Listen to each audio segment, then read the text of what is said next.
Hello everyone, welcome back to the channel. 2016 has come to a close and it's time to take a step back, reflect on 2016, look at our goals for 2017, and yeah, keep moving forward. So to start a little bit about myself, so I'm 22 years old at the moment. Birthday's in May, so I'll turn 23 in May of 2017. And then I'm currently renting a one-bedroom apartment in kind of a big apartment complex with my girlfriend. Working full time. I've had a couple different job changes this year, and I'll tell you a little bit about my girlfriend as well. But yeah, had a pretty crazy year. Um, I initially was living in one of the rental apartments that I have, fixing those up, but then made the decision to move back home. The rental house was just a little bit further away from where my work is, and so it actually have been cheaper. I could rent that for 450 a month, and my portion of the rent's only 400 a month, and it's such closer proximity to where I work and where my girlfriend works too. So it seemed just to be a no-brainer to go ahead and rent something at the moment. Um, but right now in 2016, where I live, the average household income is right at $52,314, where in the US it's $57,600. So it is in my area, people don't make quite as much money as they would maybe in like California or New York or a big place like that. But we're pretty close to the national average. Houses in our area are quite a bit cheaper. The exact like town that I live in right now is relatively expensive. It's a large like college town, maybe 150,000 people. Um, Average house probably is 150,000 roughly, where in the US it's around 280,000. I think California probably brings the US average up quite a bit, but so it's quite a bit cheaper for housing. So I think when you average it out, we make less money here, but things aren't quite as expensive, and maybe things are a lot cheaper, and so we're able to buy a little bit more, even though we don't make as much money. But so it's just the area that I live. If I go 30 minutes south of me, things get super cheap. Like most houses are 50, 60,000. If I go 20 minutes to the west of me, houses are maybe 50, 70, $80,000 range. Um, and then so kind of the further away that I get, if I even go, let's say 45 minutes west, there's houses that are $5,000, $10,000, $15,000, things that people pay you to take. But that also comes with a huge mess. So I'm trying to avoid some of that. I am trying to, get into rental properties a little bit more, but it's hard to afford them in my area at this moment in life. So the first house I bought was down south in the cheaper area. And the second house was to the west in the a little bit more expensive area, but still not quite where I'd like to be. So eventually I'd like to just be in my hometown where I grew up and have where we live currently. But that way everything's centrally located, but we'll see how that goes. So next topic here. So talking just a little bit about my girlfriend. So we started dating about a year ago. We moved into an apartment in around May. Just we share a one bedroom. All utilities are paid for except for the electricity, and so we have internet, water, all that stuff for free. It's actually a pretty good deal. Everything, including electric, is like 800 a month. So we divide that by two, and both of our shares about $400. And there is a pool and a gym. It's a pretty nice apartment complex. My little rentals definitely cannot compete with them. So. We're pretty happy there at the moment. She's also the same age as I am, 22 years old. She just graduated from school and actually works for the university that she graduated from. She makes a little bit less than what I do, but has super, super good benefits. So she'll make about 20,000 this year, and then since she just graduated, she'll probably move up pretty substantially next year as well. But other than that, we've got one dog, and that's pretty much it. So just living in the apartment complex, going to work, coming home, and, and just working away, trying to save up money. So um, we'll jump into our income here. So for 2016, my gross income has kind of steadily went down. So I'm going to scroll back a little bit. So 2013, I was at 17,000. I was working at the convenience store, so that's kind of been explained. 2014, I was making about 13.65 an hour and ended up making 39,000. I will say that year I had opportunities to work overtime, like crazy, crazy amounts of overtime. So there were many weeks where I worked 100, 110 hours a week, months where I worked, 80 hours a week on average for a full month.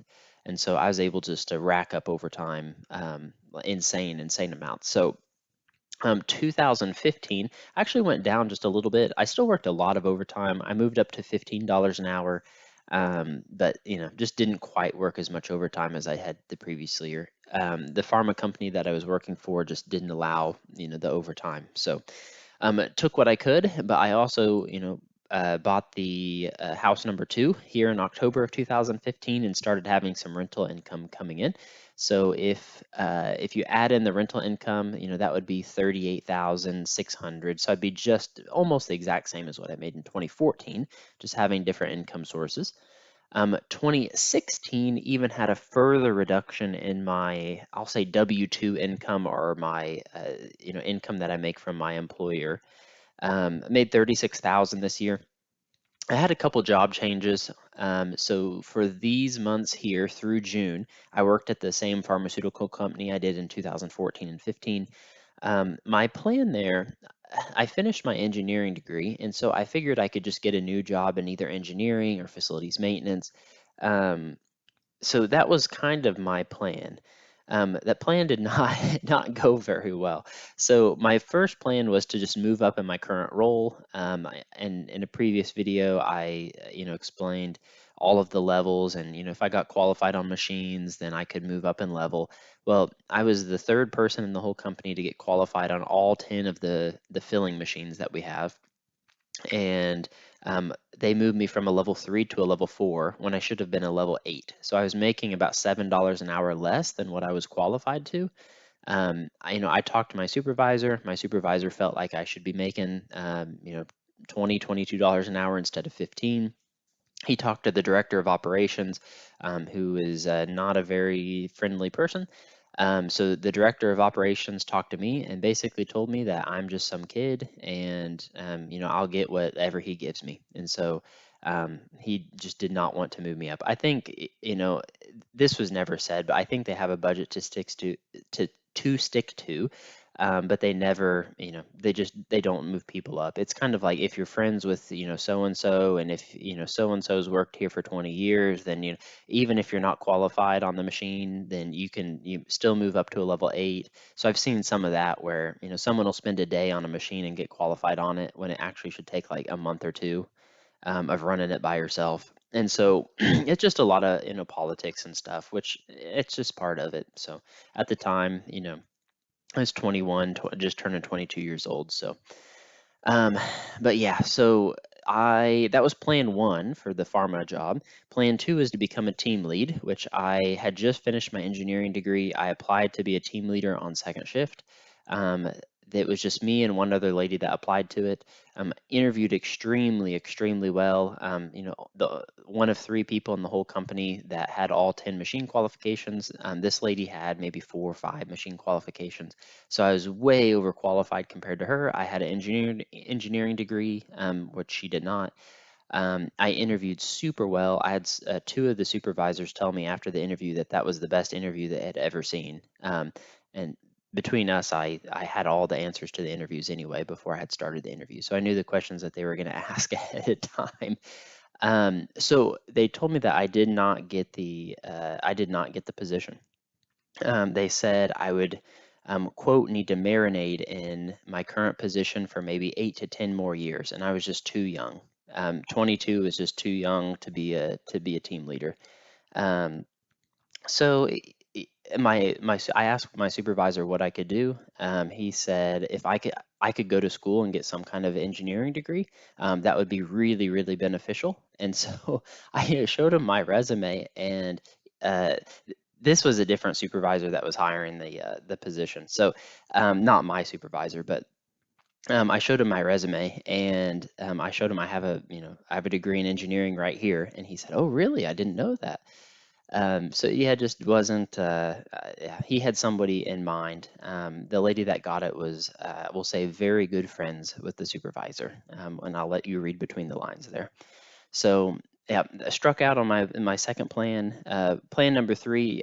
The way I got all the overtime in 2014 and 2015 was working with facilities maintenance. I talked to the director of engineering, which is over facilities maintenance, and he said whenever he has a position that posts, he'll let me know. I'll apply to it, and it's basically my position. And the few people that I was working with on second shift and facilities maintenance wanted me to help them. I was getting to be pretty knowledgeable about like the utility systems that the facilities maintenance team is in charge of, even though I didn't even work in the group. So they said I'd been an awesome asset to their team. So in, I think it was May, a facilities maintenance position came available. I applied to it, but did not even get an interview. And so the director of engineering called me into his office and said, basically, he couldn't interview me because I didn't meet the pay scale minimum for the position. So I was at 15 an hour. The minimum pay was 23 an hour for that position. It was an $8 an hour pay increase. And there's a corporate rule where you can only jump up $5. If you're an hourly employee, you can only go $5 an hour more than what you make right now. So even though I had an engineering degree, even though I had 2 or 3 years of helping that team, because I was at 15, I could only hire in at 20, but the minimum pay for the position was 23. And so, yeah, I wasn't eligible to apply to the position because it was too big of a jump for me to move, which seems absolutely ridiculous. So he basically advised me just to quit, which it was somewhat weird too. Was one of the only people in the group that had any kind of degree, let alone an engineering degree, and I, was mainly working with people that have high school diplomas and, just certificates and stuff. Which nothing wrong with that, but a lot of other groups in the company, like probably actual engineers in that company, probably were at $40 to $45 an hour. So I don't know if I was qualified for that or not, but so yeah, he basically advised me that I quit the company, and then I could apply in from the outside, and he could probably get me $25 an hour. I quit in June. I got one paycheck from the pharma company in June 2016 here. Um, so the position was posted. I just made the decision not to apply to it. I just, there were a lot of rules, a lot of politics, which is fine. It's not the end of the world, but I just didn't really want to work for a place anymore that, even if you have all the qualifications, we're not going to pay you what you deserve. Even if you have an engineering degree, you can't hire in facilities maintenance because you make too little money, but we won't give you more money because, yeah. So I'm kind of complaining here, but that was kind of my justification for leaving, and then not applying. So um, however, in June and July, I kind of worked, like, I will say, part time for a very small construction company, mainly like building decks, building fences, painting houses, things like that. So there's no W-2. It was more just like, here's cash, and then I'll have to claim that as income when I go to file my taxes. In early 2017. But so that's what I did in June and July. That really wasn't a long term, thing. He kind of was just helping me out for a couple months, and I worked as hard as I possibly could for him too. So he was a nice guy, just for helping me out. I mowed some yards for him too, did some work on his house. I mean, and learned a lot. I mean, I'd never built a deck before or a fence, so he had a couple carpenters that I was able to, pick up some tricks from. So okay, so in August 2016, so I had 3 jobs in 2016.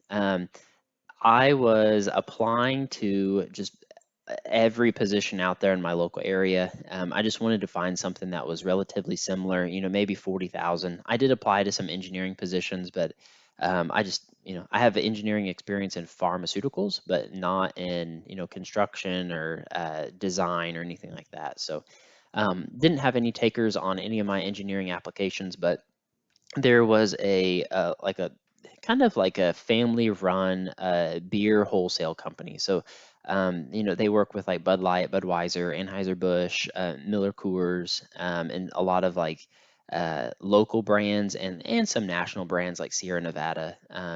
Just a whole bunch of different beer brands, about 700 or 800 different brands.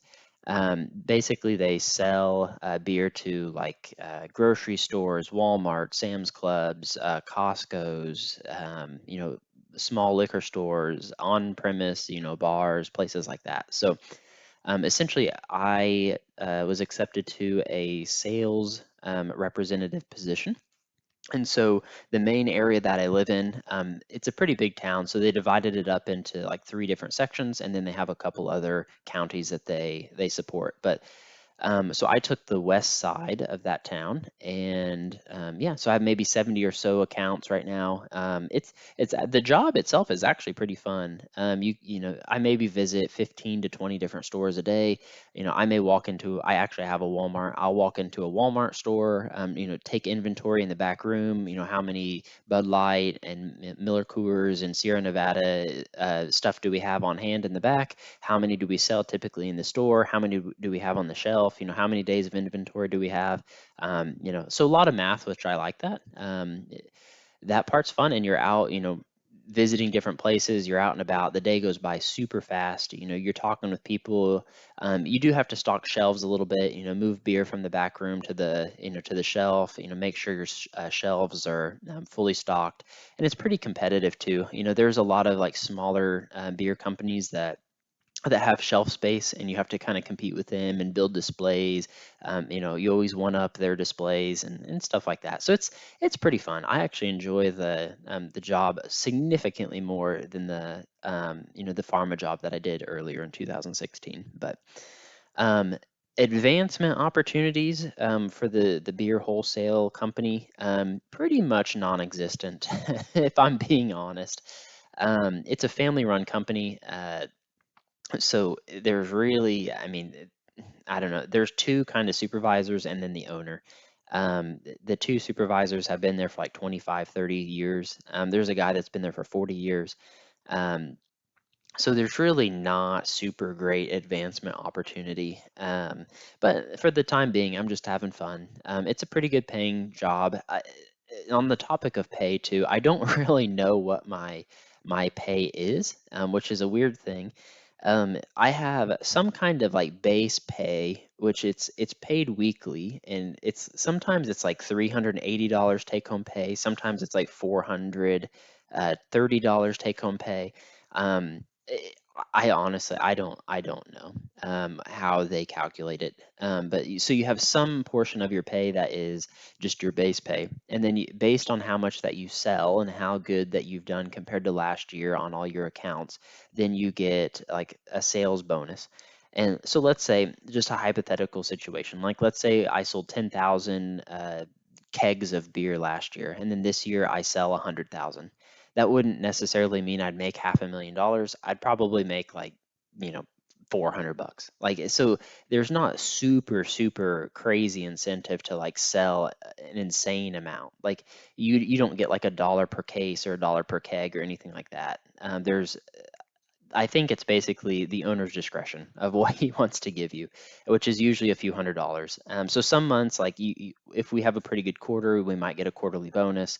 That might be an extra $500 or $600 on one of the paychecks. So it might be $1,000 in a week versus take-home pay versus 400 or 500 take-home pay in a week. But I honestly don't have any idea. Like, I couldn't tell you exactly what I'm going to make next month, but it seems to be somewhere between 3,100 to 4,500 range, depending if I get a bonus and how many weeks are in that month. But for the time being, I'm pretty happy with it. There are some incentives though, like Anheuser-Busch or Miller Coors will put on, and if you sell a certain like high-end beer at a certain stores, then they may pay you out or something like that versus the owner of the company paying you out. But I've not had one of those pop up yet, so I'm having fun with it. But that is what I'm doing right now. So that explains a little bit why my income dropped from 37,000 to 36,000. I also didn't work nearly as much overtime in these months here when I was at the pharma company. I am also, like, I'll say salary, I guess, with my new job. And so like in December, I probably worked 65 hours a week for 4 weeks in December.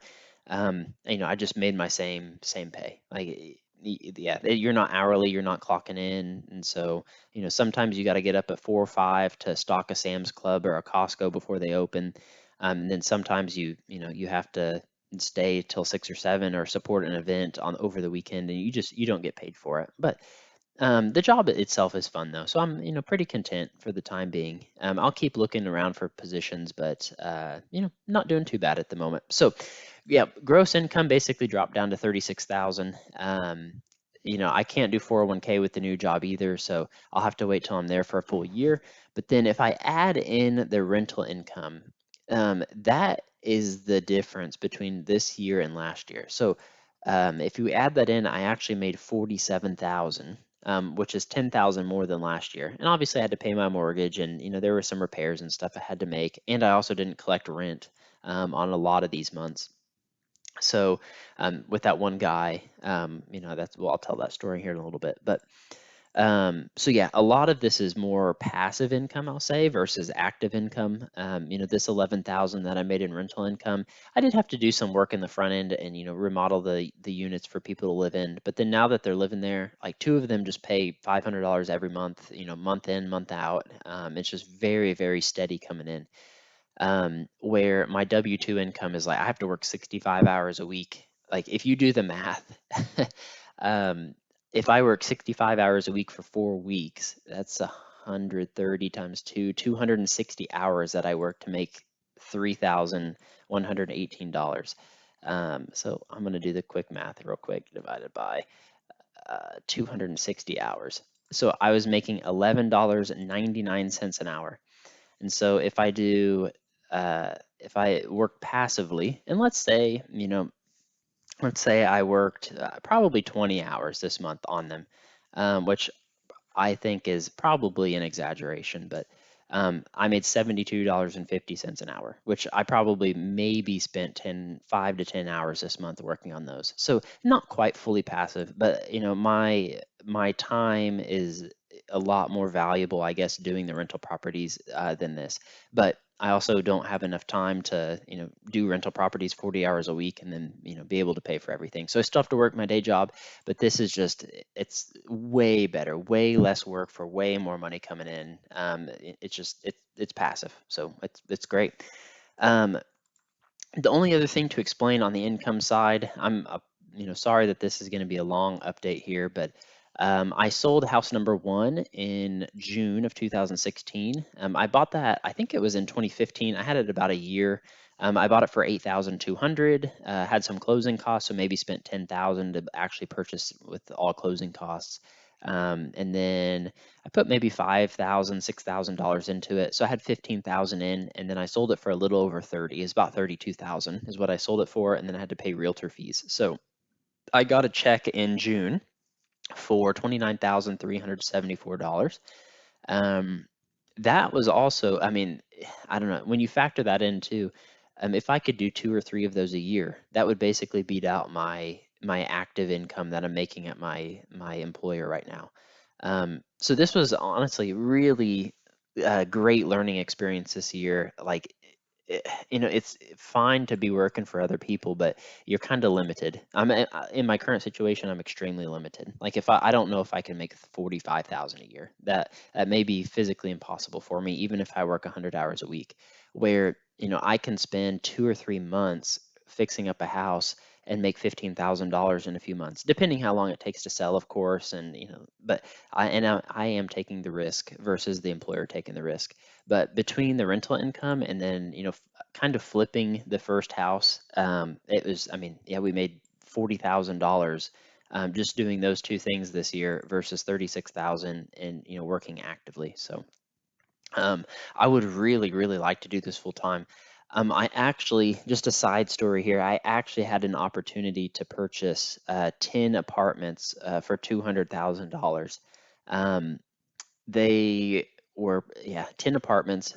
It was, let me think, 4 different houses, a couple duplexes and some triplexes that are 3-unit apartment buildings. Um, I tried to get financing and it just, I didn't, I had just purchased, no, sorry, I had not just purchased. I hadn't quite sold this house here, house number one yet. and so I just didn't have a heavy cash position to be able to do something like that. They probably all would have brought in, maybe 5,000 a month for all 10 of those if they were all 10 rented. So I'm kind of kicking myself a little bit. I like being in a heavier cash position. Even now, I don't think I could purchase them. I'd probably have to put 40 or $50,000 down at least to buy all those. And then it gets tricky because it was a commercial loan versus residential loan. Anything over 4 units is commercial. And so even though they were separate buildings, if I bought them all in one transaction, it had to be commercial. So I basically was either going to pay a ton in closing costs to purchase like 4 different houses 4 different times, or buy one, have one loan to buy all four. So it's just extremely complicated, and I wish I was a little bit more advanced than my current situation is right now. But I'll probably kick myself later for not doing that. But yeah, so looked at that. I looked at actually a couple houses in October as well. I look at a lot of houses online. I don't really bug my realtor very often to go look at them unless I'm super serious.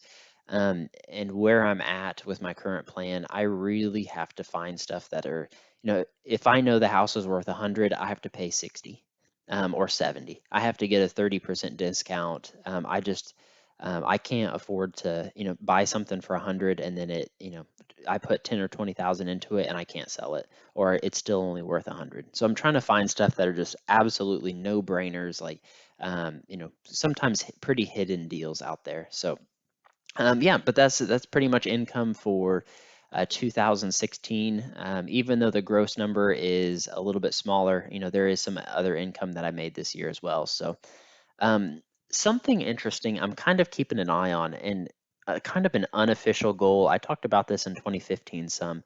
Um, so I've tracked all my income since I was 18 years old, every dollar that I've ever made. And so I'm trying to pass this gross number here. So I've made $135,000 in my lifetime from earned income, from W-2 income.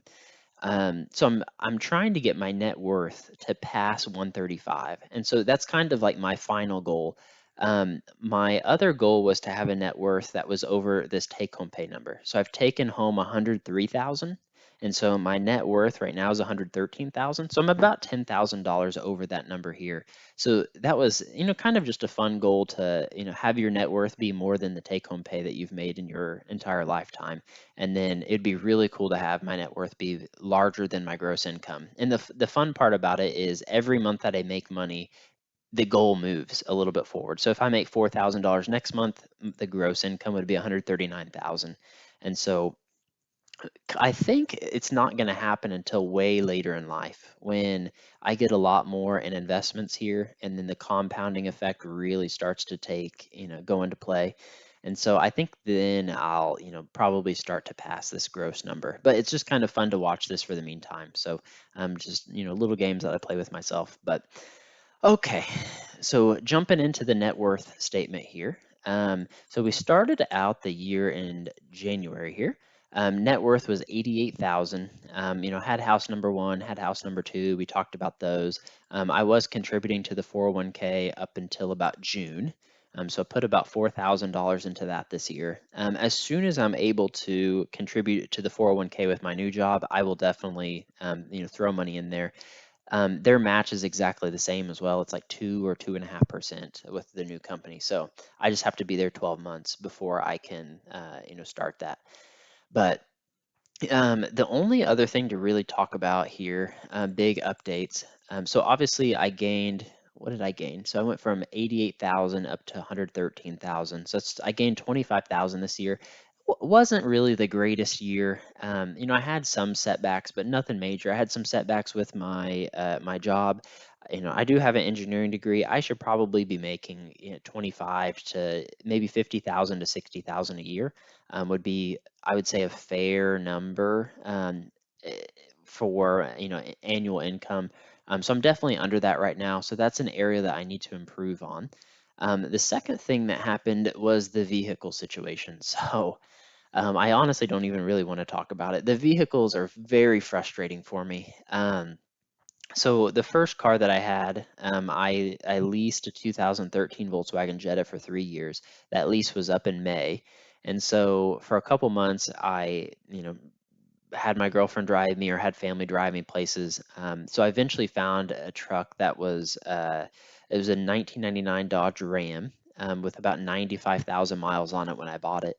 I had the truck for about 4 to 5 months. Within 4 or 5 months, like when I test drove it, everything was working just fine. There was no lights on, nothing like that. It ran perfectly fine. And then like after a month of driving it, it just, I mean, issues. I had an alternator go out, belts were breaking, fluid was leaking underneath the truck, like onto the pavement in the parking lot. It's just, some days I'd go out, it wouldn't start, the battery would die, and then I got all those fixed, and then it lasted maybe another month, and then in September, August and September, the transmission went out on it. I didn't know what in the world was going on.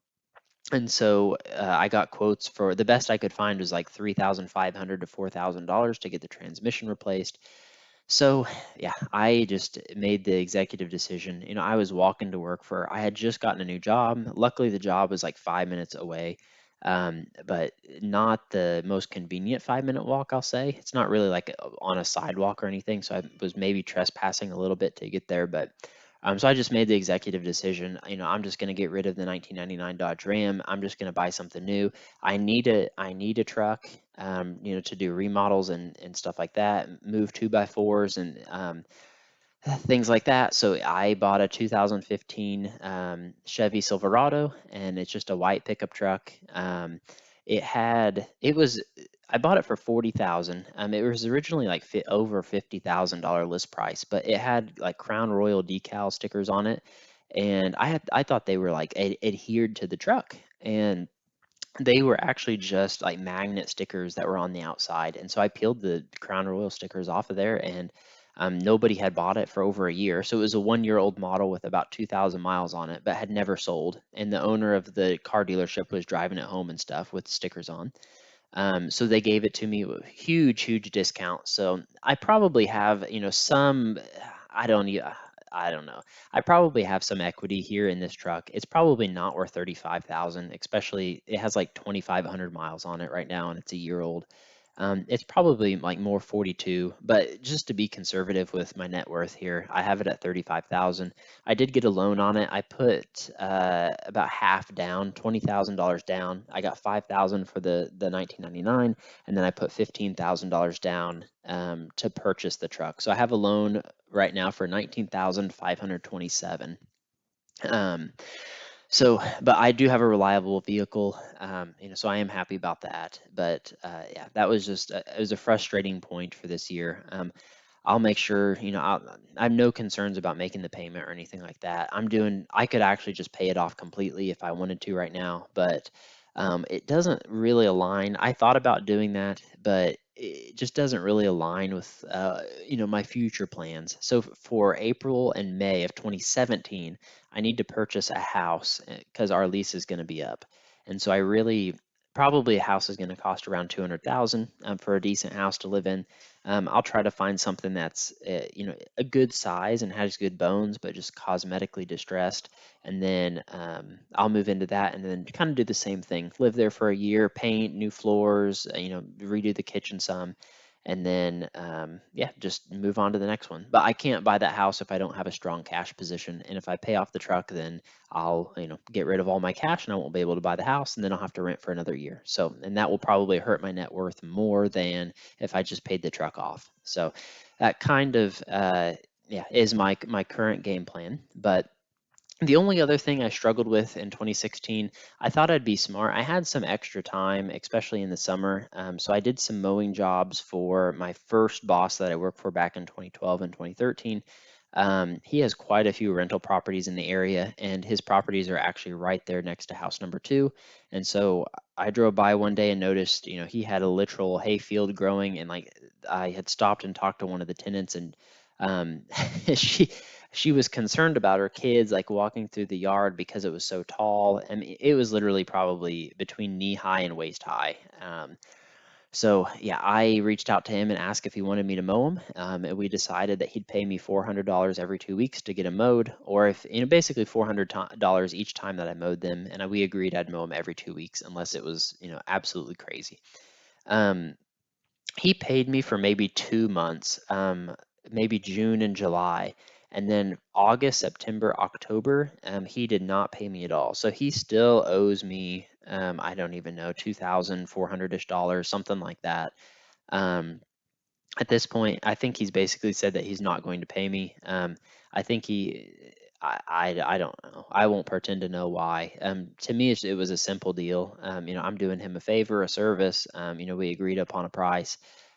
He's a very, very cheap person, though. A lot of his rental properties are not in good condition, and just doesn't want to spend the money to fix them up. So um, yeah, so he just didn't he paid me for his sister technically paid me for a couple months, and then he just didn't pay me for like 3 months and said he's not going to, and told his sister not to pay me either. So I'll probably just avoid him from now. It is a hard lesson that I learned. I didn't have a ton of money into it. I did have a lot of my time into it.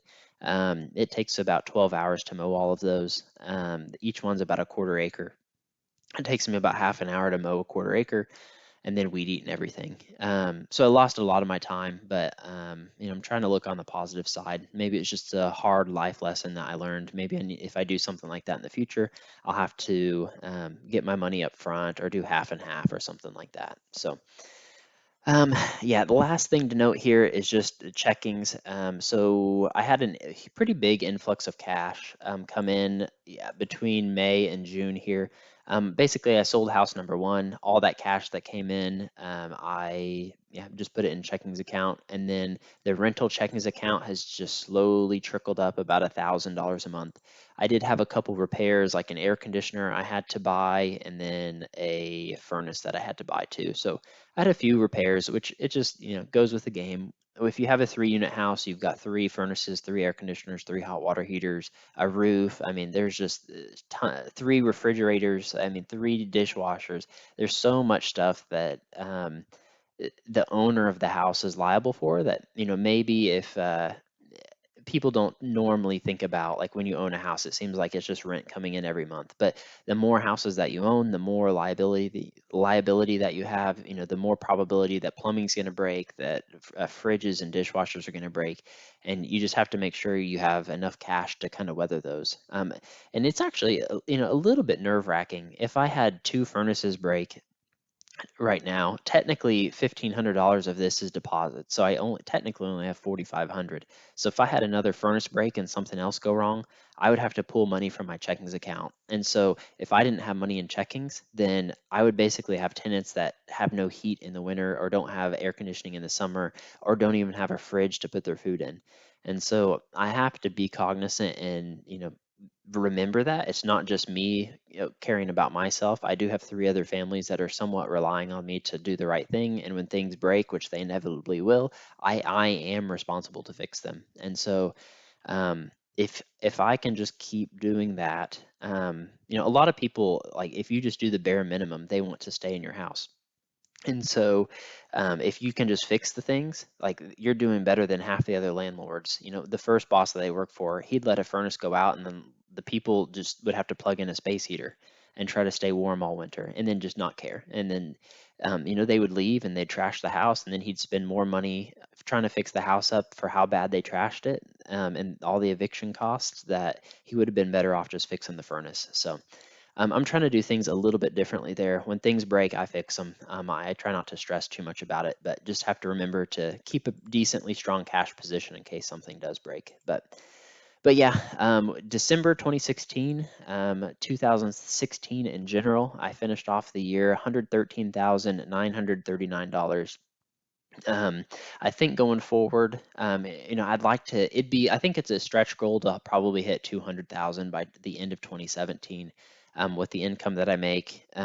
Something else I was thinking about too was potentially selling house number two, which is the 3-unit apartment building, and then I'd get probably $60,000 if I sold it for 100 and I owe 42. I'd get almost $60,000 at closing, and that would put me in a super, super strong cash position, to buy the next house. So I'm kind of, thinking about that right now, but, with all 3 of them rented, yeah, just food for thought. Right now, I think I'll just keep doing what I'm doing. Last thing to update on house number two. I've talked about house number two a lot, but it is I've got two renters in there that are paying really well. I've got one renter in there that is the troublemaker. He actually just got convicted of dealing methamphetamines, which is extremely scary. So I looked at his criminal record, and he was just charged for that in the month of December.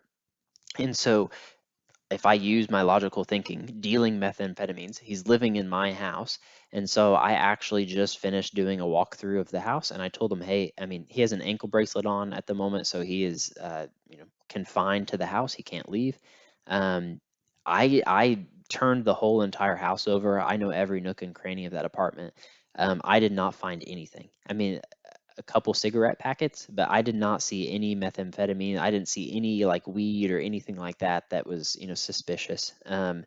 So for a few months, he's really struggling. Obviously, I mean, being a convicted felon now, he's really, really struggling. He is a somewhat nice guy. I offered him some help. When people are down, I always try to offer them help. Like the first people I had to evict from the house, I offered them help because they had not paid their rent either. They just weren't willing to help themselves. For this guy, he is extremely willing to help himself, and he's willing to do the work too. So I'm trying to think of things.